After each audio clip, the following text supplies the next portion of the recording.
this is what I call a garden finial. They're kind of big, sort of like a take on what Richard Raffin does with his spheres. He likes to make spheres, and then he just throws them out in his garden beds and lets them roll around, do whatever they're going to do. So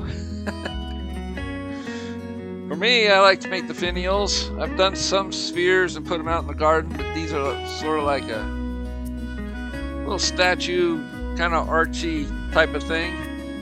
You can add paint to them. You could actually take a torch to them and burn parts of them or the whole thing. It makes this is pine, so when you burn it, it's going to leave stripes in it, which they look really cool when you do that.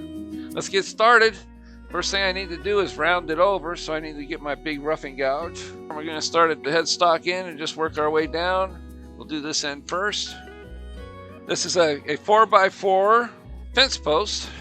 You can pick up at your local Lowe's or Home Depot or wherever.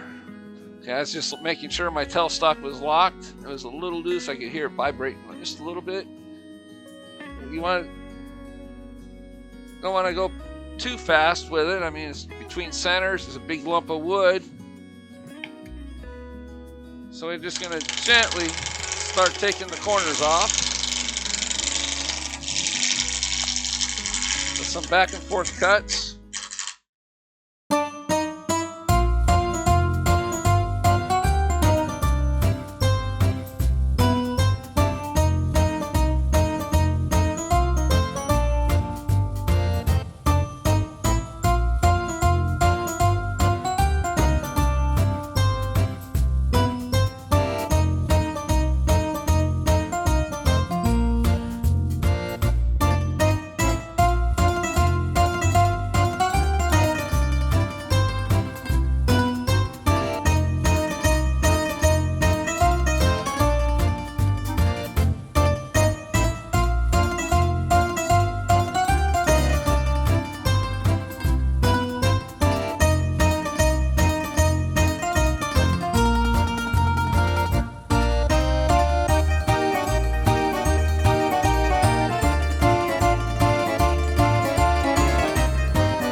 Now I got pine chips all over my shop. Alright, so we are good to go on this part. That's pretty much the hardest part. It's just getting it turned around. So I'm just going to use that same roughing gouge. I'm going to sharpen it real quick. I just want to start bringing this to a kind of a cove towards the top.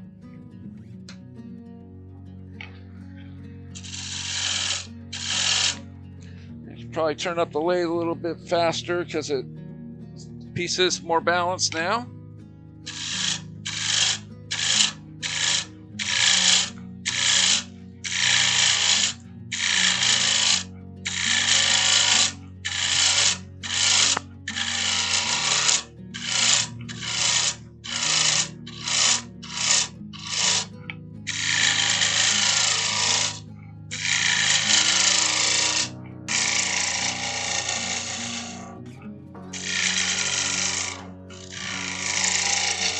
So that's as far as I'm going to go with this. And because it's between centers, you don't want to stick this and have it hanging out. You can't do that. So I don't put a point on the end.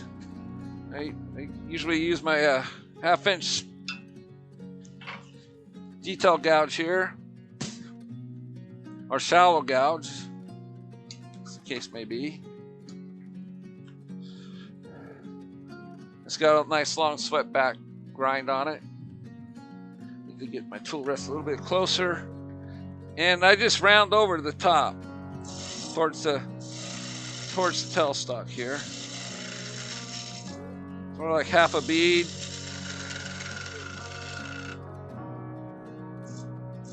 I don't worry about the holes in the top or anything because it's supposed to be kind of rustic being out there in the garden anyway, so I ain't too worried about that.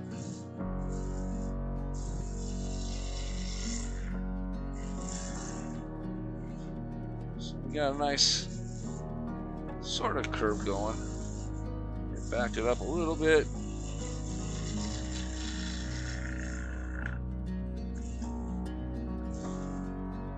So I'm gonna grab me some 180 sandpaper out of my drawer here, which I forgot to grab earlier.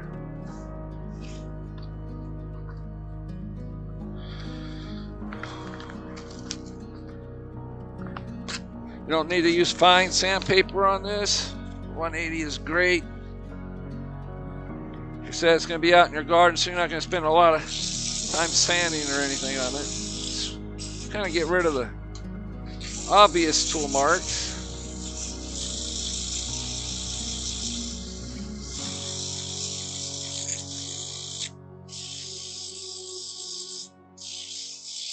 There's some lines in there, but I believe that's just the wood. There's no tool marks left. All right, so we got the top done. So we're just going to use that same large detail gouge, and we're going to just do some V cuts right here in the top. And we're just going to kind of work our way in, sort of like a cove almost. So you can tell the top is almost like a bell shape. And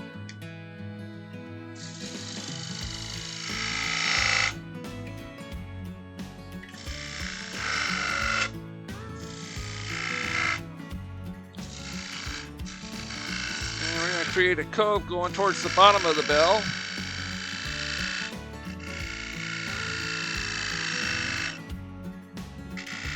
Look at that little mark there. So we're about as deep as we can go with this tool, so that's fine. Just kind of clean this up a little bit. You don't have to sand it so much. So now we're just going to start creating a cove through here. We're going to V cove. Let's start way back here.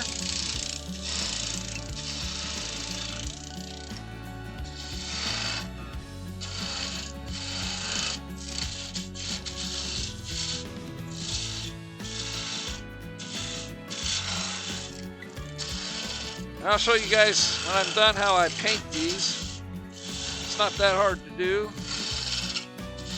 It has a little whimsy to it. You kind of paint some stripes and things on it.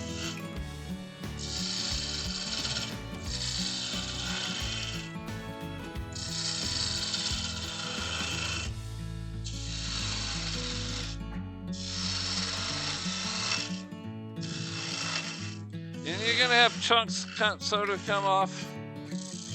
This is kind of a rough piece of lumber, construction grade lumber, so you just got to kind of move your tool back and forth and remove it. Just like any cove, you want to start at the outside and work towards the middle.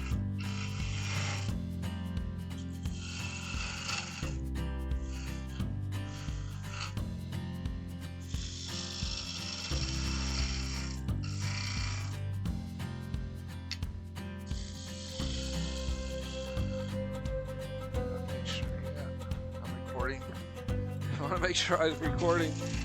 Couldn't remember if I pushed the button or not. Don't want to miss this one, right?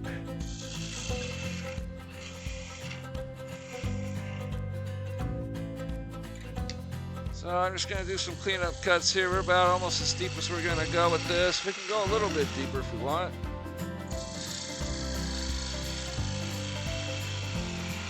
There we go. We got a real nice cut right there, so we're going to try to match it going this direction.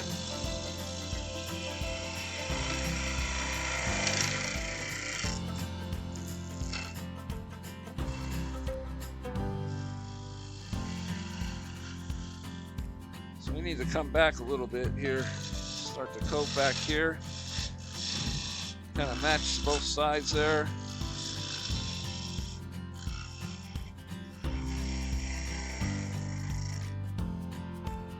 There we go.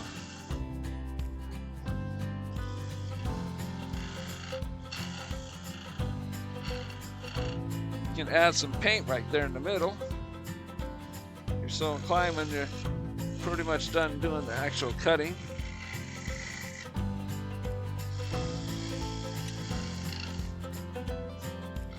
Just a little bit back and forth here just to get the humps and bumps out of the middle there.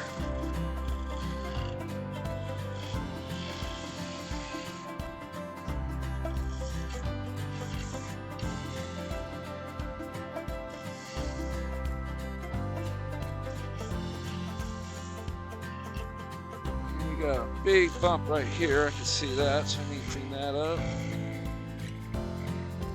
Sandpaper is good, but you don't want to use it as a shaping paper. We got a set of wood turning tools you could use. Alright, so let me grab that 180. We'll just go clean this up.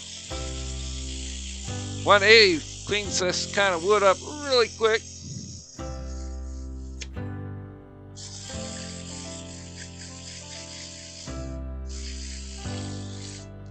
And we want to get down in those little grooves here, clean those up too.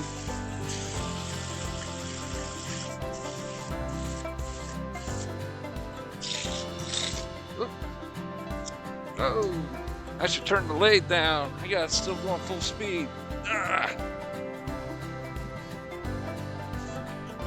Yeah, I need to turn the lathe down a little bit, do the sanding on this part. Sandpaper works better at a slower speed.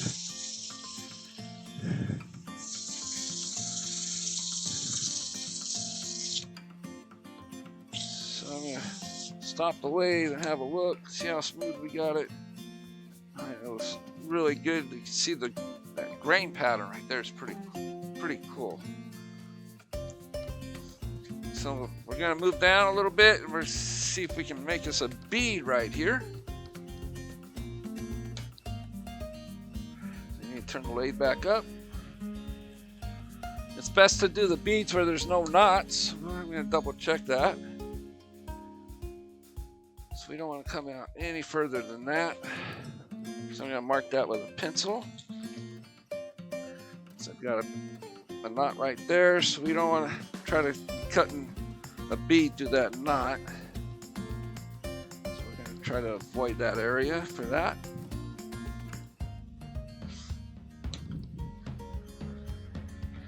So we just got to start doing those. Bring your tool up. Let's see if I can do that overhead shot again. Yep. You guys can see that really well.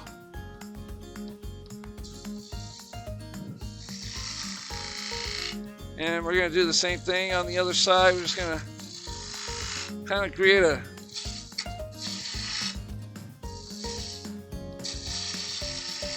V cut right here using the gouge instead of a skew chisel.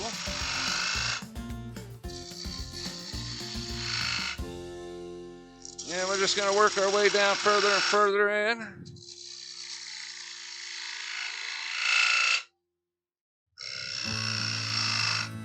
And then we're going to do the same thing on this side.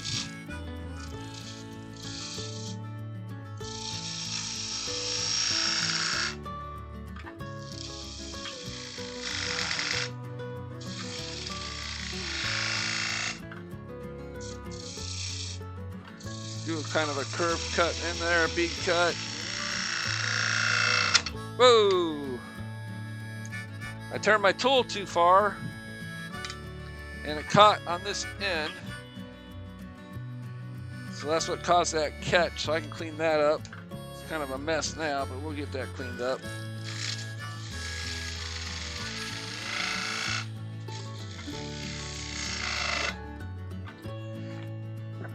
That's the importance of making sure you don't turn that tool too far. Alright, so we still got a couple of chunks out of there, so we need to take this down a little bit more.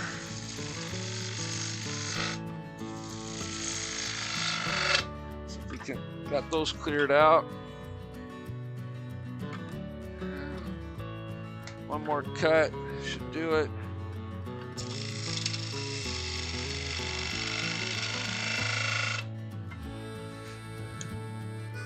I didn't have too much clearance in this area too, so that's another why. We'll just leave it at that. We'll use some sandpaper to kind of soften those. Make it look like they're supposed to be like there.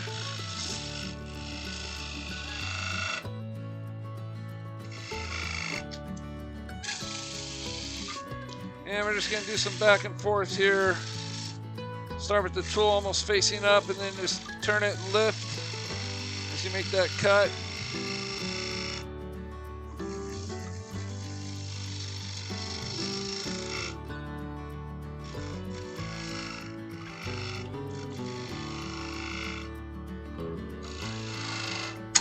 Uh-oh. I moved my gouge over and touched that part of the wood.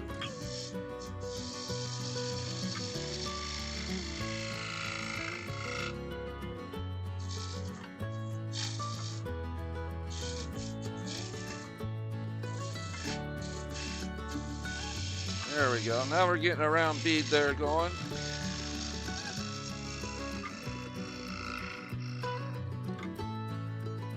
Still kind of a dip right there in the middle, so I need to get rid of that. And go back the other way, clean that up.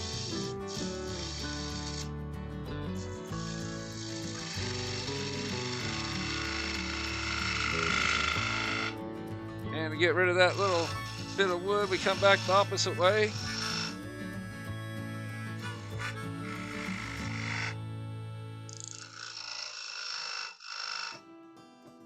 And we got a little bit of a bump right here, so I want to get rid of that. Sandpaper's not going to get rid of everything.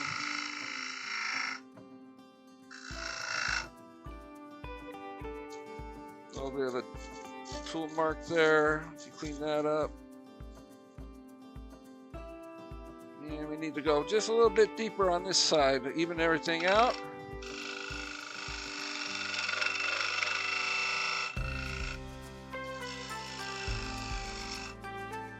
I'm going to get rid of that little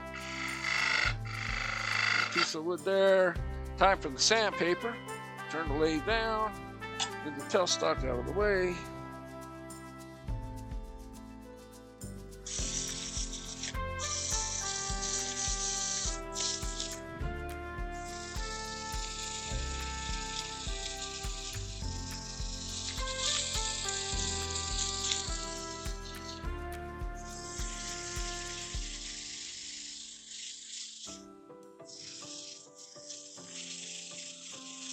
Just watch your fingers when you're doing this.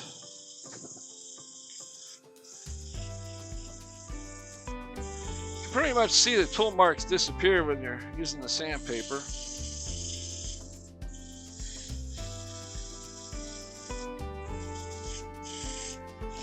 Clean this part up here. Sometimes what looks like tool marks is actually the grain in the wood. So that's why you want to stop and check. So we got a nice, got a little bit of a tool mark in there. So I'm going to just come back and clean that off real quick. Now let's see if the sandpaper will get rid of it first before I go sticking a tool back in there. So all it needs is sandpaper.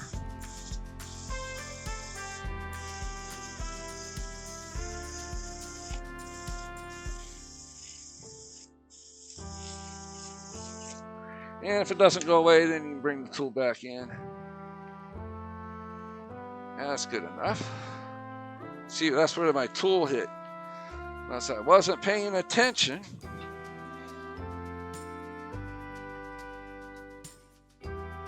So we'll make another cove right here, and then we'll do a series of V-cuts beads right there. Might get away with doing it here if I just clean those up. Let's do that right there. I can just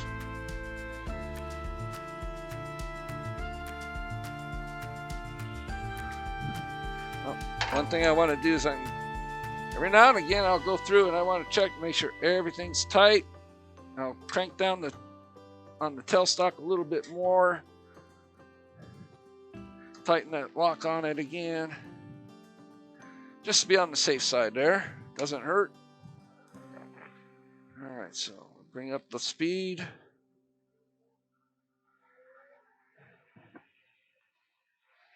I'm just going to take some of this wood away here.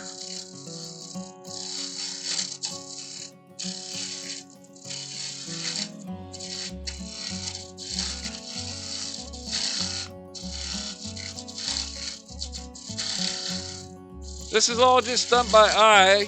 You can do measurements. You can if you want to make like a series of the same ones, you can create a story stick. I'm going to do that right now before I forget. You got those little torn out things, but this kind of softens the blow a little bit. It looks like they're supposed to actually be there. Instead of it looked like it got banged around. So it got little weathered. Soften those little edges there. So we pretty much got rid of this torn out area there. That's not going to be a good area for those V's, so I forgot I had that knot there. So I'm just going to create a slight cove in this area because of the knot. The knot's going to It's going to kill the sharpness of my gouge, so I'm going to have to go and sharpen it after I do this area.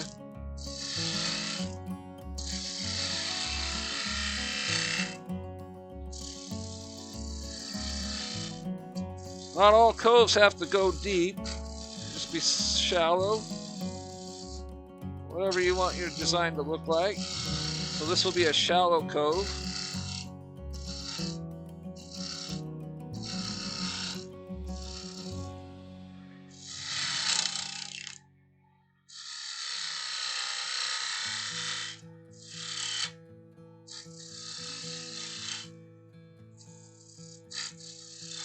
At least that's what I want it to be. Take away some of this waste wood, move the tool back and forth.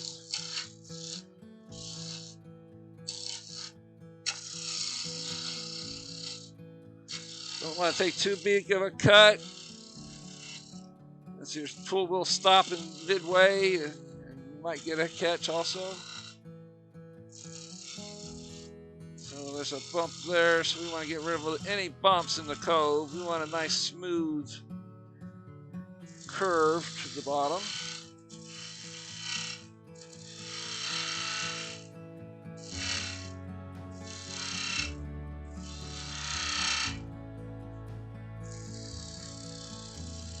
Any heavy tool marks we want to get rid of. So now we need to come back this way.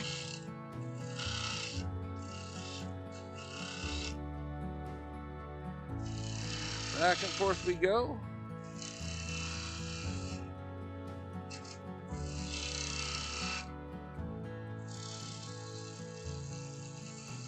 That's a nice soft curve. So we can get the same one going this direction. Get rid of that little bump in the middle. Okay, so it's a little deeper on the left side, my left side. We need to come back this direction. A little bit deeper there until we match the depth.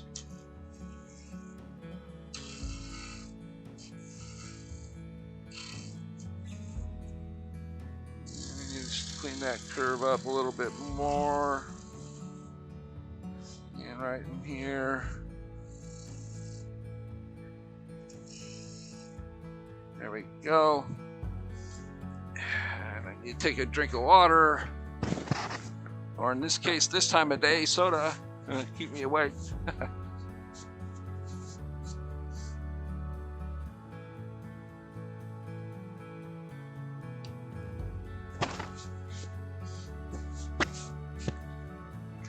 Now, I'll discuss at the end real quick how I put these in the garden to make them stand up. It's not that hard to do.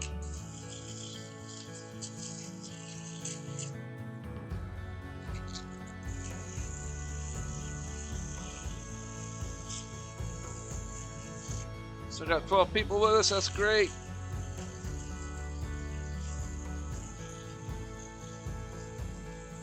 I guess that means I'm either putting everybody asleep or they're not bored, or I don't know which. If I'm putting people asleep and they haven't signed out, I'm not sure. Most people, almost everybody has their cameras off. I'm just gonna check that, see how the sanding came. Yeah, you can see where that knot was. Got a little bit of roughness there, so I'm gonna come back, kind of do a couple of quick cuts here, kind of get rid of those. Start with the point of the tool and turn it into the cove there, kind of lighten up the cut as you go to match the curve. Same thing here, we're just going to come back the opposite way. Hopefully this is going to get rid of those blown out areas.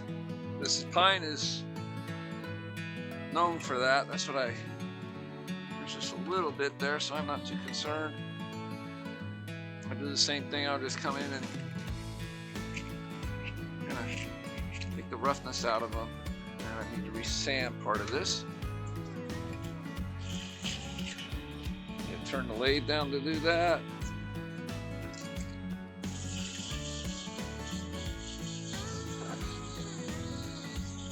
I always like to sand these like about between 400 and 600. It's usually a good speed. Anything faster, and usually seems the sandpaper just skips over the wood, doesn't really do its job. You don't need the sand any more than 180 grit, which is a plus for projects like this. Just want to make sure you fold and you have fresh sandpaper. It does build up. The wood does build up and wear it out pretty quick.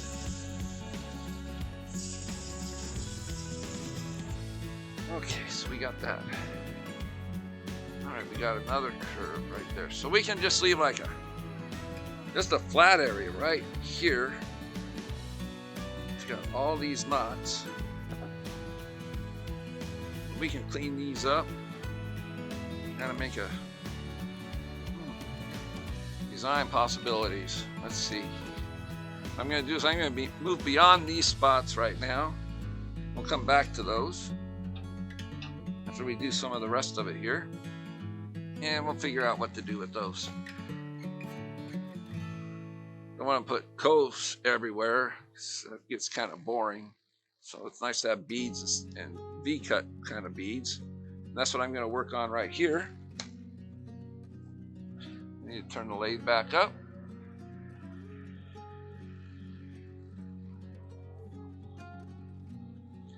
And if anybody's interested, I'm running about 2,000 RPMs, and I do want to mark where that knot is, so I want to make sure I don't cut into it. Just simple pencil mark. There we go. Now this is a Thompson detail gouge. It's getting kind of gummed up, so I need to grab me a Scotch-Brite. This kind of wood sometimes the resin in it will fill up and get into your flutes, and it'll affect the cutting performance of your gouges. So you want to clean them off every now and again. Not with sandpaper. You want to just take one of these Scotch-Brites. It does a pretty good job of removing the residue. If the residue is really bad, I just spray it with a little 409 before I use the Scotch-Brite. Usually takes care of the resin that builds up. And you want to make sure if you have any wheel on your grinder, you want to make sure you take the resin off before you do any sharpening. That's very important, especially CBM wheels. This will fill up those CBM wheels in between the grits, and it doesn't do a good job.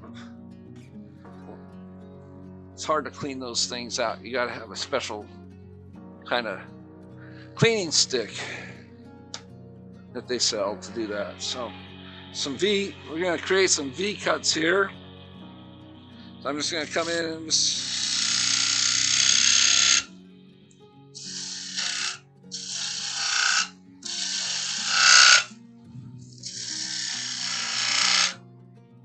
just slowly work my way down in there, making sure I don't turn my tool all the way over.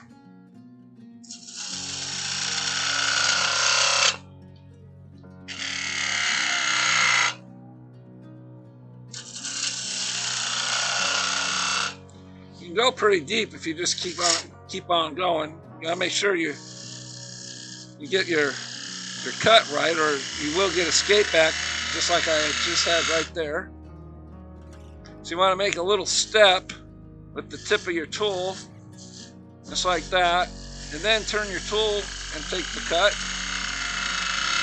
That little step prevents a kickback across the face of the wood. Just like that. Firm grip on the tool.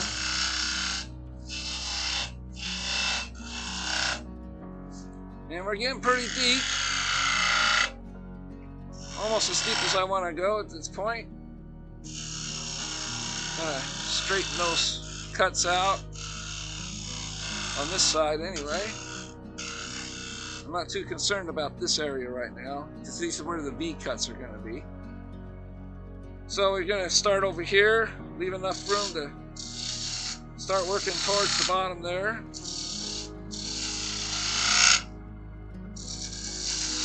Oh, didn't create that step. That's what caused that to happen. So I'm going to make sure I didn't take a big wallop out of it. Yep, so I'm just going to pare that down a little bit.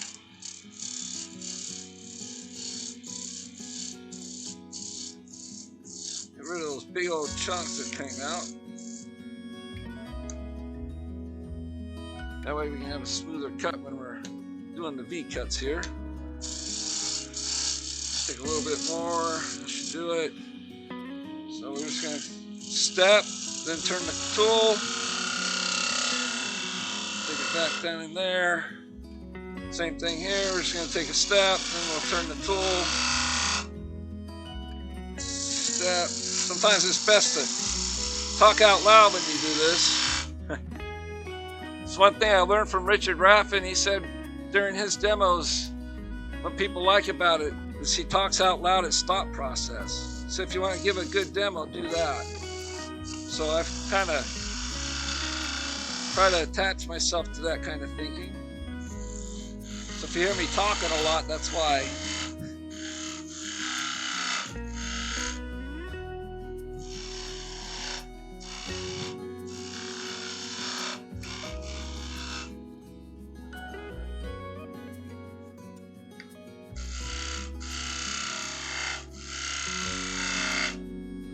As far as the recording goes, I'll probably have it ready in a week. What I'm going to do is I'm going to break it up into 3 different parts. Step here.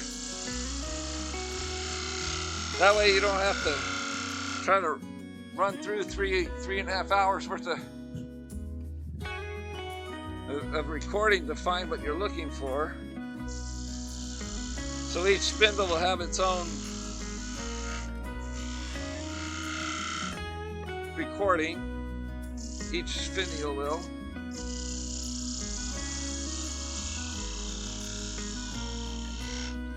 So we got a nice little V kind of bead there going. We'll get in there to kind of clean that bottom part up as far as you can go. That's as far as that tool can actually go in there. You gotta remember, this is a little sharp, so you don't want to finger rubbing across it. So we got a little bit of blowout right there. I'm going to try to remove just a little bit of that by doing a little bit of a step, flattening this out a little bit. Doing a slight V cut, not all the way to the bottom though, it doesn't need to do that, just at the top. Step, create that step, then turn the tool.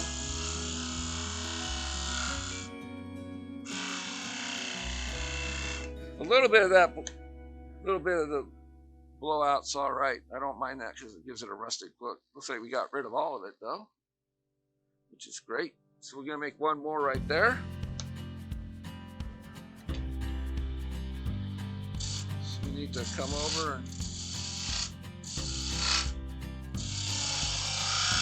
you gotta make sure you move over far enough. You don't want to start your V-cut right here because you won't have enough room to get it done.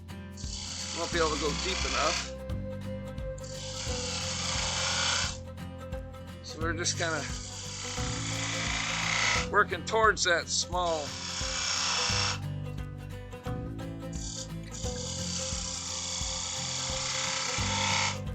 I'm going to match the size here in a minute.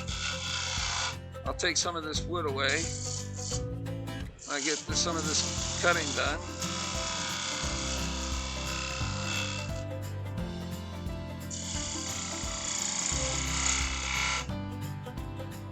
Looks like we lost a member. It's all right, we're going a little long today. They'll be able to watch the recordings though. So give me about a week and I'll have those recordings up and running. I'll send everybody a link. And I use YouTube for you guys to be able to watch the videos. On YouTube, I can create what I create is a private link that only people that have the link can watch it. It won't be public until I decide to make it public, which is probably a couple months down the road. So I want to match the height of both of these. So I just want to step this, do a cut down in. Same thing, a step, then turn the tool. Oops, a little bit too much. I have my tip, the wrong side of my tip touching the wood. That's why I have that little bit of a catch. Sweet. I'm just eyeballing it. That looks pretty close. See if we got any big chunks out of it. A little bit. So we can just take a little bit of a, flatten that out just a little bit. Another quick cut. Same thing here, a little step. Then turn the tool.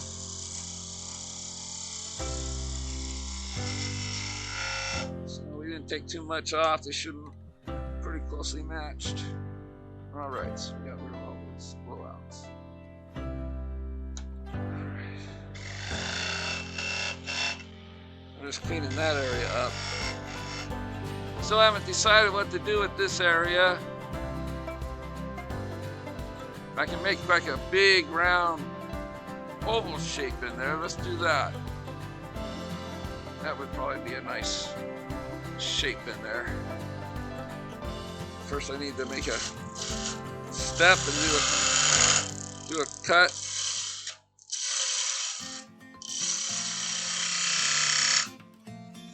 The D cuts.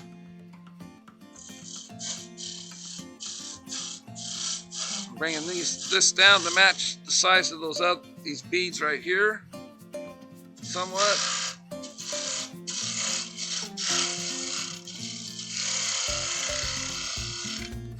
I'm going to grab me my larger a spindle gouge or roughing gouge here. I'm just going to take some of this down.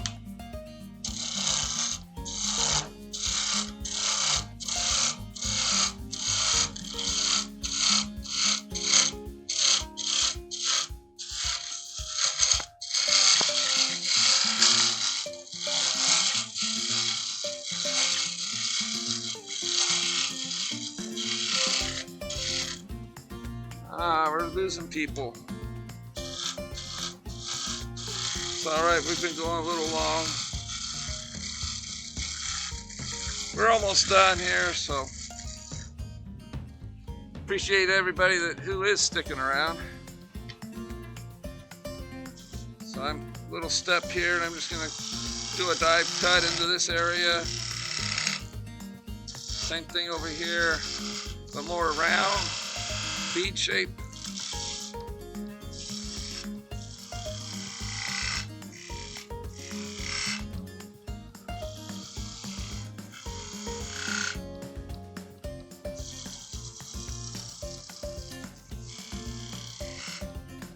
What I want to do is just create like a long hole long bead here. You can hear that knot hitting my tool. So I gotta be gentle with my cuts.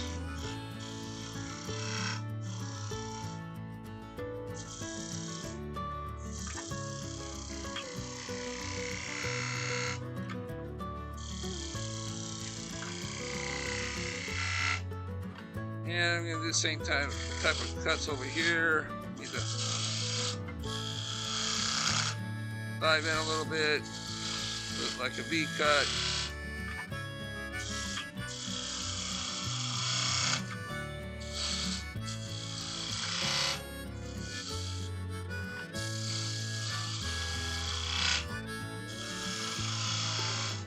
And we're gonna end up with like 3 of these beads. I'm gonna take this down just a little bit to match it up with the others. The step and then cut in, step and cut in, and we're done with that part. And we're just going to gently create a curve, starting on the outside and working our way towards the middle.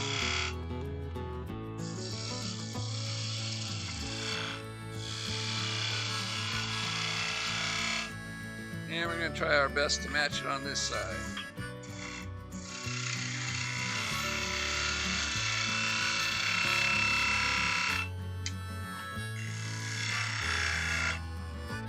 A little bit more. Come towards the center a little bit more. I really don't like to leave flat spots. Want to have curves on everything if you can.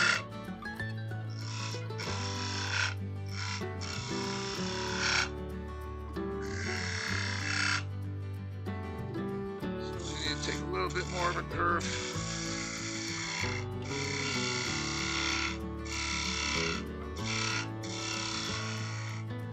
And the same thing this way.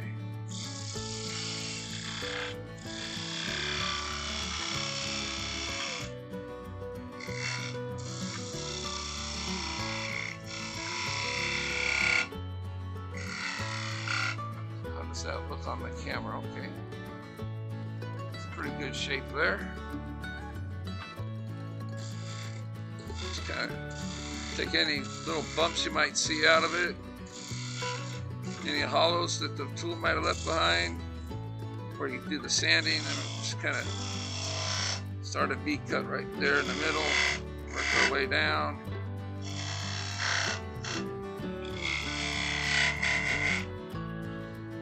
And some sandpaper, turn down the lathe to do this. We're almost there.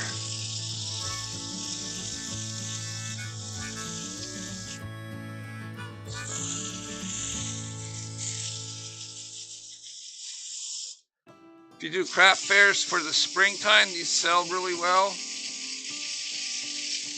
It's something that you can't find in your local stores. At least I haven't been able to find any. So it feels like it's not too bad.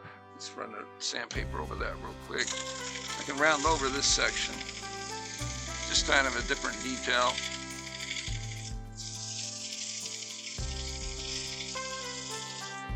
Kind of match this one around that part over on the side too.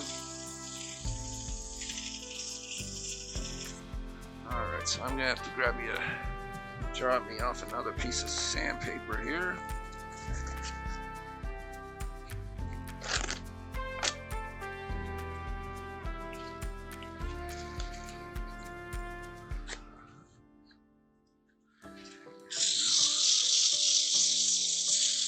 That's much better.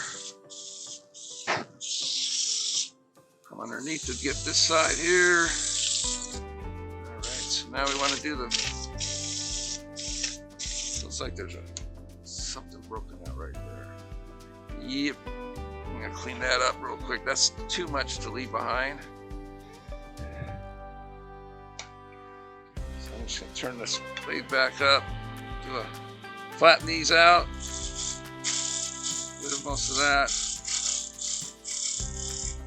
See if I got it gone. Turn off the blade and see. Still a little bit. It's not too bad. They'll disappear when I do press this back up. So I got a step, and I'm going to turn the tool in.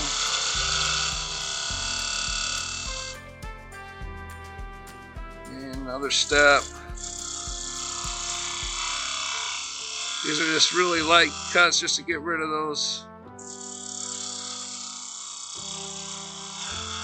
broken out parts. It's a problem with the construction pine. It'll tend to do that on you.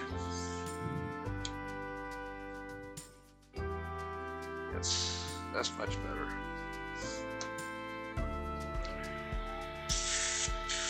Turn down the lathe.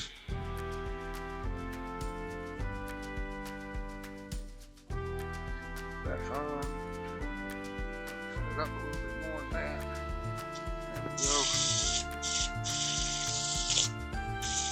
Watch those sharp corners. You don't want your fingers to rub on them. Like a knife blade. Watch your fingers when you're doing the sanding in this area. You don't want to rub your fingers across it. I'm just softening in just a little bit by going across them. All right, so we got a really nice, some V's. So now we can just come in and create another cove right here. So I'm going to grab me my roughing gouge and get that started first.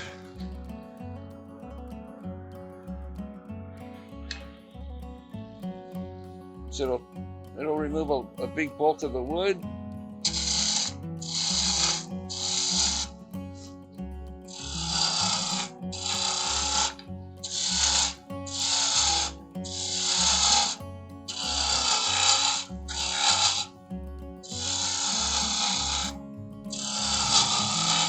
Kind of a large cove down here.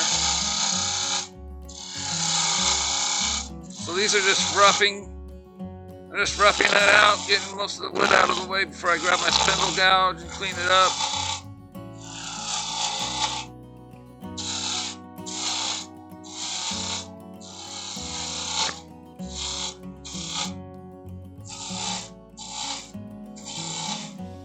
Firm grip on the tool.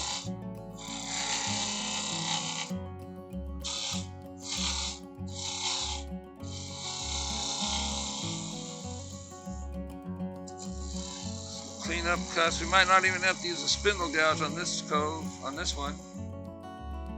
Let's see how it goes. Sometimes it's good sharp spindle roughing gouge. A small one like this does a good job.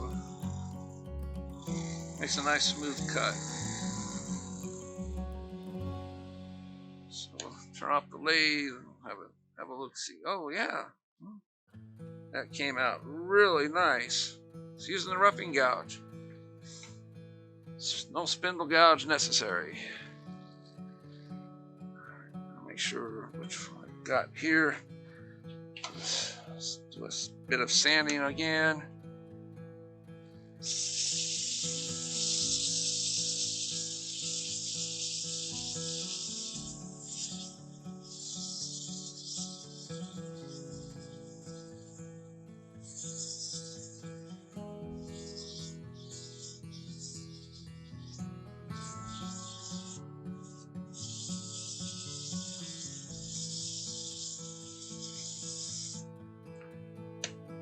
So we're almost there. If anyone wants to stick around and watch me paint this thing up, you're more than welcome. I'll just keep on going as long as somebody's watching. Alright, so probably one more. Trying to figure out what kind of design I should put here. Probably just one more bead. And then this area I usually just put like a taper on.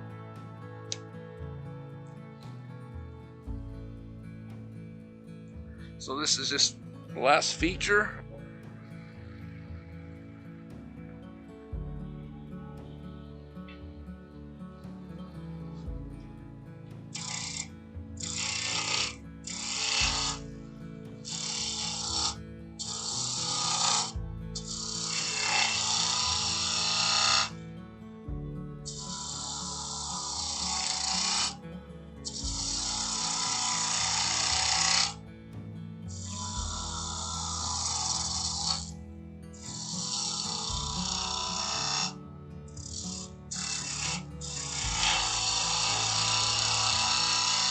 So for this cut, I'm not sure if you guys can see that, but I'm cutting on this side, right in this area, right past the tip to get those beads, and the same thing, but on the opposite side, just past the tip in this area. You don't want to take a whole bunch of wood off at these side grinds or the tip. If you use the tip, you can get a catch. It's best just to be right on the side of the tip.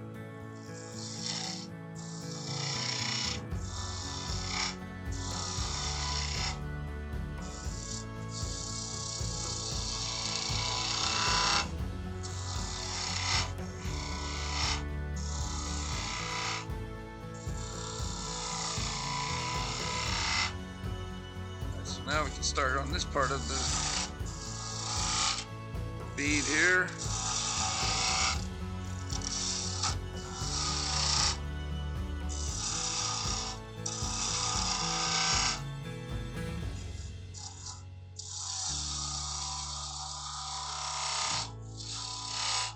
It looks like you're getting too big of a cut, you just back off and just do half of that cut, pick it up. So this isn't quite round through here, so you need to clean this part up before I go to the other side to match it.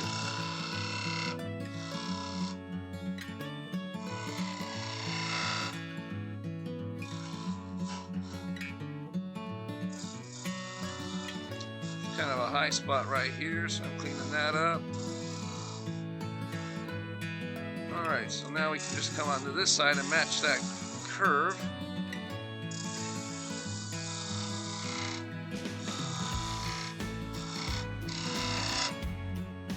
We go a little bit deeper with the V-cut.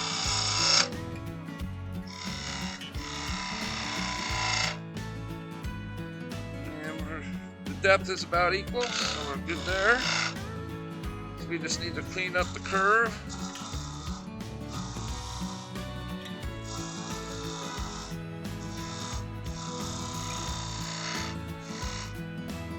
So a high spot right through here. And there's a kind of a high spot here. It's alright to have high spots somewhat. So sandpaper can really help with that. It's the low spots you need to be more concerned about. So if you got low spots, then you got to take a whole bunch of wood off. If you got some high spots, then you can just use the sandpaper to bring that back down to level. Alright, so we are there. So turn down the lathe. Gonna sand this part, and then we'll put a taper on the end here.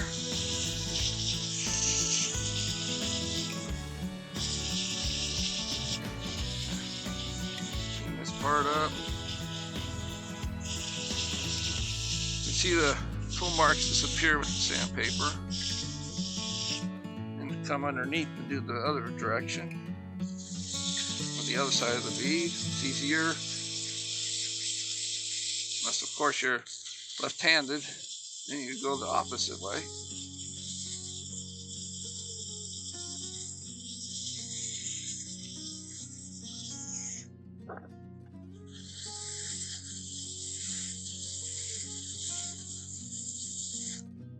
There's kind of a high spot right here. I want to get that on.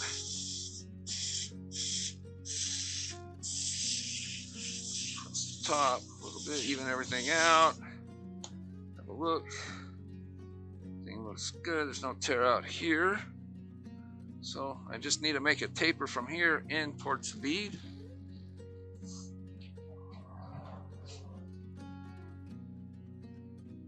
Use my roughing gouge to get most of that done. My small roughing gouge.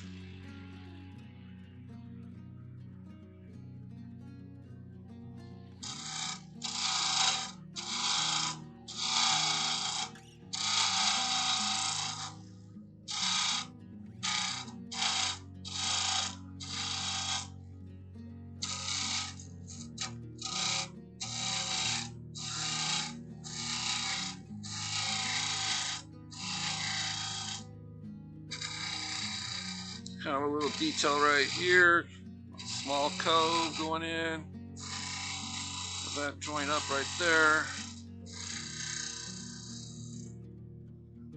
round this over a little more.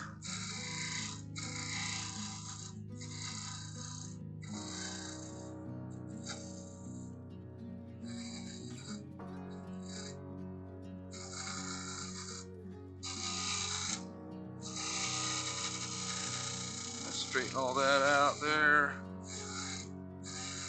Try to avoid any straight lines. The paint's gonna put straight lines on it, so you don't want straight lines in your cuts if you can help it.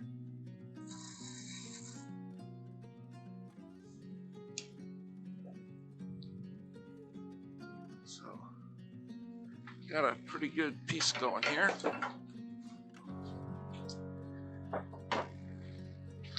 Sandpaper one more time and just clean this up. A little bit of tear out right here. We can just kind of smooth that over a little bit with the sandpaper before we turn on the lathe. Forgot to turn the lathe down.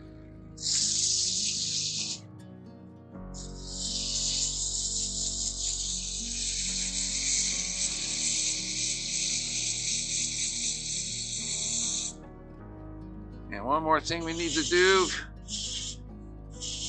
cutting wise, is we need to even up that end down there. So I'm going to grab my parting tool and just clean that up real quick.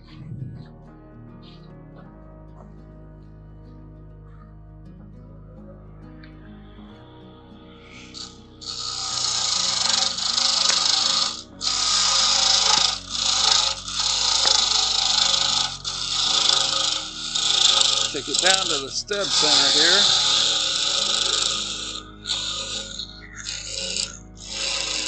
As far as I can. There we go. Ain't too worried about sanding the bottom. It's a little rough though, so I'll just clean it up just a little bit. The perfectionist in me.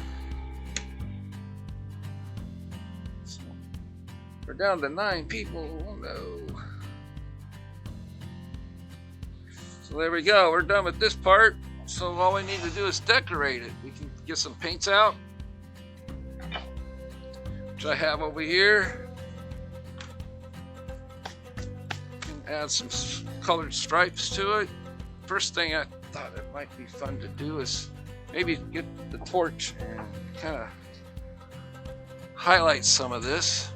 So I'm going to clean off a bunch of these shavings, put my board up there. So I figured I could just burn some of these highlighted areas here, the bead cut type of things, and maybe this pummel looking large bead in the middle. Yeah, we got fire. So let's do. I'm going to turn off the lights a little bit. That way you guys can see this a little more in the flame here. So, overhead it here. So I'm just going to touch these sections right here. Kind of darken them up just a little bit. Make them stand out more.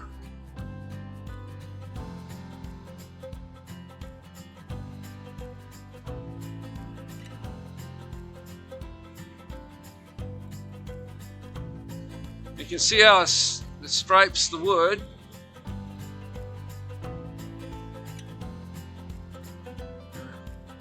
This actually helps highlight these little sharp corners, darkens them up.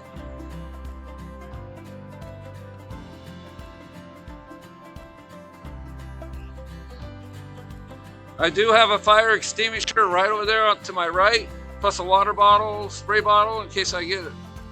Something gets too carried away here. I can douse this really quickly. So we're going to do these.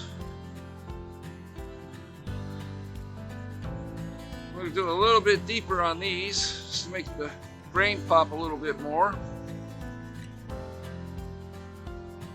Get down in those grooves a little bit.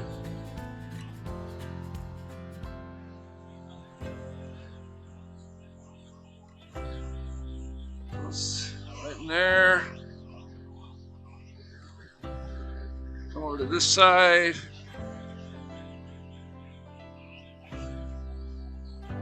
There we go. Kind of darken this part up.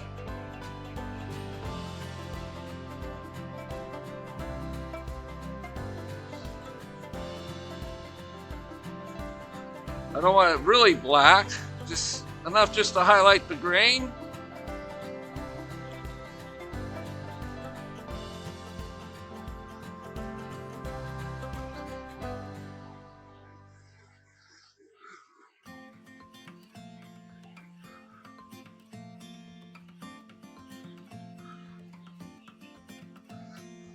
And we're just gonna burn all this down here at the bottom.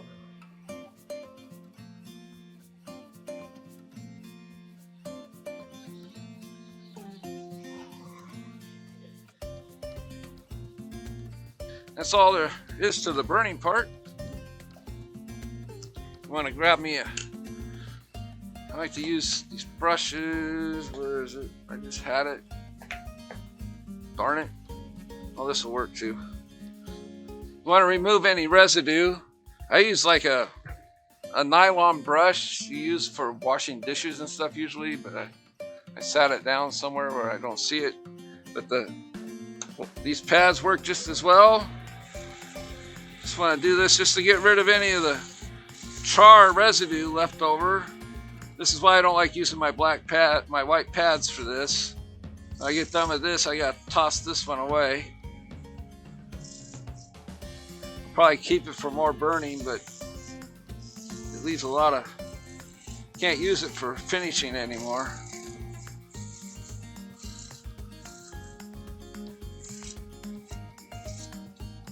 You want to make sure you get the residue off, because the finish won't stick to the wood with that residue on there. Did I miss a? Oh, I got it. So we got that done. So now we can grab some paint, some brushes here. So these are just regular acrylic paints that you buy at the craft stores. It's nothing special, because when you seal it with the spar varnish, this one still has the seal on it. So I'm going to put a little bit of orange in here. These little palettes really come in handy for stuff like this. Go. Some paper towels. Just make sure you got all the things you need ready to go. This is for cleaning or drying the brushes. So I'm going to pour out some blue in the palette holder here. Got some white.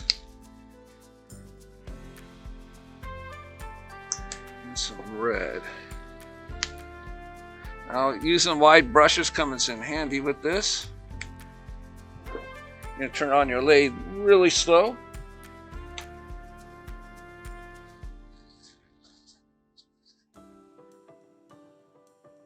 So get it as slow as you can possibly get it going here. All right.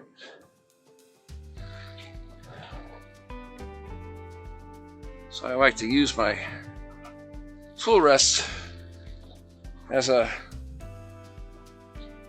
hand rest, so I'm going to move my board over on top of my tool chest over here, and I'm going to spread some paper towels out on the lathe bed here.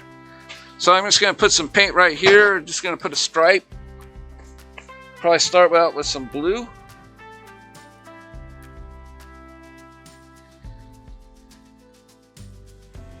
And we can just take your brush and reverse your lathe.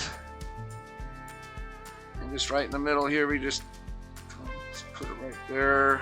Turn the brush over, more paint. Put a little more paint on the brush. Not so much to where it's going to be dripping everywhere. Go. I'm just going to get that right there. Nice even line. Alright, so we got one brush there. So we're going to move down and put a little bit more blue down in this area here. Maybe match it up with this cove here.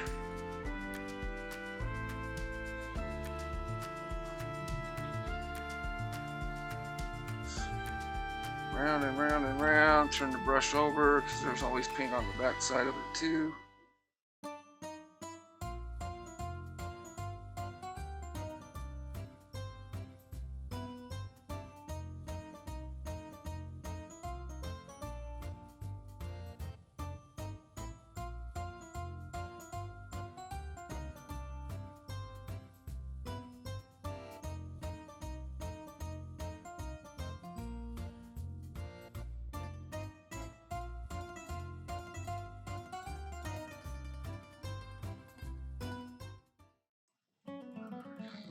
Pretty much that's all the paint you really need. You don't want to overdo it.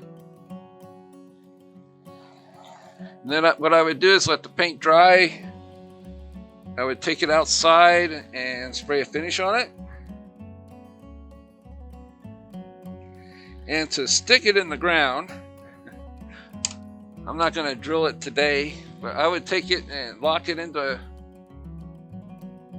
I got a workbench here, I'd take it and lock it into one of my vices, just, you know, standing up, and then I get me a long drill bit, long enough, and I use either, you can get these at Lowe's, this is where I get them, over there by the cement department. They have shortcut rebar, so you can drill a hole far enough, you know, not really far in there, and then the rest can go into the ground. Or they also have these stakes. I like the stakes a little better. They're a little more sturdier, and they're easier to get out of the ground if the need comes. So you just make the hole deep enough for this to slide into. Pound the stake in that far, and then slide this whole finial over the top of it. Now, if it's a, you know, you got a wet garden or something, you can create just a round piece of wood, drill a hole through it, and put that in between this and the ground right here, and that piece of wood's going to be like a sacrificial piece of wood right here. So, or you could actually, if you wanted to, you can actually create a small tin in here, get a piece of coupling for a PVC piece of coupling or pipe, and match that tin into the inside of it, and use that as a spacer between the ground and your finial. That way the water's not going to wick up, it's not going to cause it to crack. Even with putting that finish on the bottom, there's always that chance that wood is going to absorb some of the moisture from your garden. So that's my garden finial. All right, well, we'll see you next time. Thank you for joining me.